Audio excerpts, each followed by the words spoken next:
My name is Richard Hosmer, Major Deputy Commander with the 102 Civil Support Team, based out of Oregon, with the Oregon Army National Guard.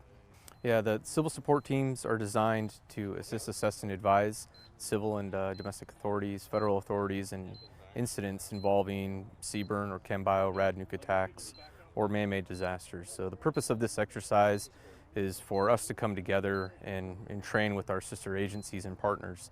What makes this one unique is that we're from Oregon, and it's a requirement from National Guard Bureau that we train with another team from another state. So we drove down to California along with the Nevada team, Idaho team, and the Southern California team, and we all converged on one area to conduct the relief and process and also combine all the other local agencies that we're supposed to support. In the event that there's a large-scale disaster, we all have to come together, and we're designed for 72-hour operations. So if you have 5 teams coming together, the idea is that it would be sustained for at least a week, and then more teams would have to come in. So part of it is testing that, but at the same time, it's a requirement from Guard Bureau, so we're just trying to kill as many birds with one stone as we can for training.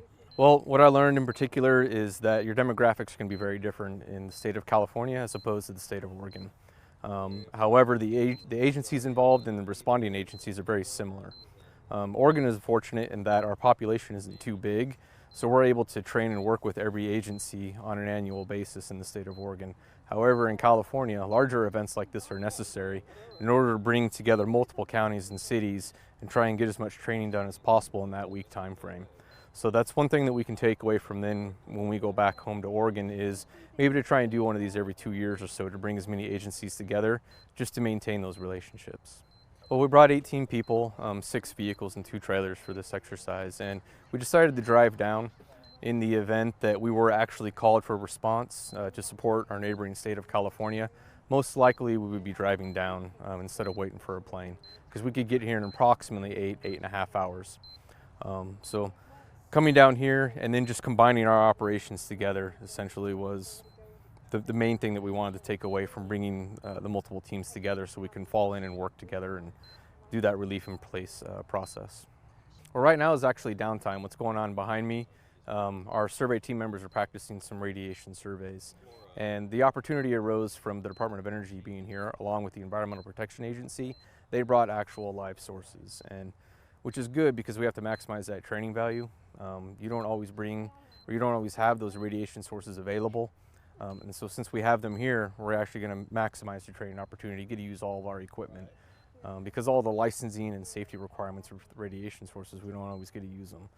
So that's what we're doing in our downtime. Yeah, and that's just one of the things we have to plan for, is how long they can operationally last in a contaminated environment. I'd say on a minimum probably 30 minutes on a very warm day.